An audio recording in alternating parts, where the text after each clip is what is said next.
Good morning, dear students. Today I'm going to start chapter 12 All by Electricity of your English literature. Children, this chapter is a science fiction, and science fiction is a genre of literature. A science fiction novel, story, or comic is usually set in the future.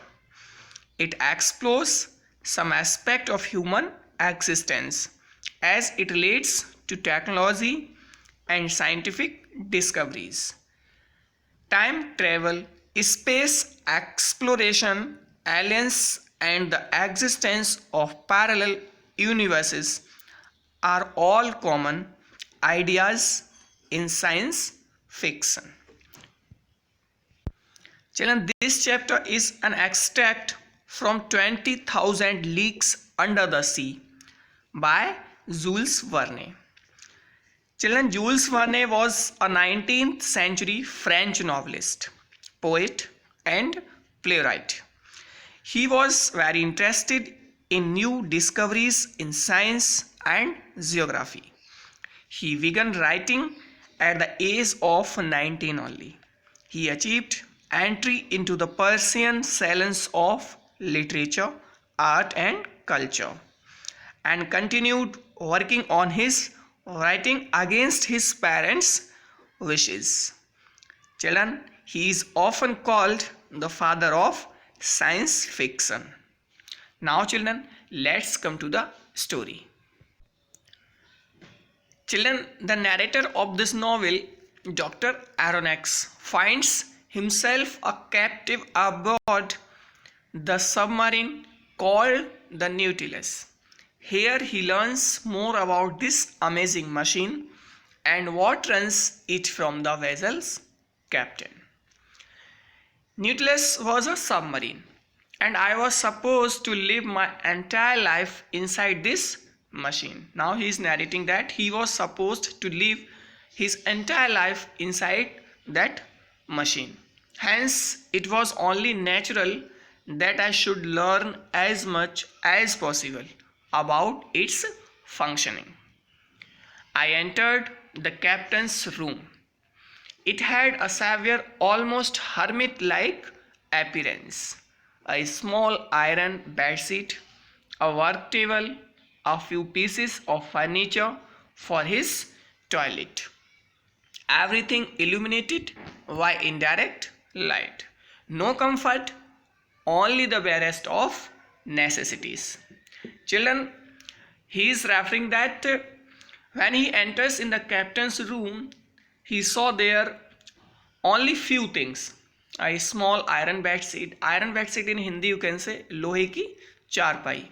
A work table, a few pieces of furniture for his toilet. Here, children, toilet refers a dressing room. Okay, everything illuminated by indirect light means there were no light, directly no light was there, no comfort was there, and only the barest of necessities. Captain Nemo indicated a chair and said to Dr. Aronnax. He said, "Please be seated." Okay. Then I sat down and he spoke as follows. Then Dr. Aronnax sat down and Captain Nemo started speaking. Dr. Aronnax, said Captain Nemo, pointing to the instruments hanging on the walls of his room. These are the instruments needed for sailing the Nautilus. Here, as in the salon, I have them always in view, telling me my position and exact direction in the middle of the ocean.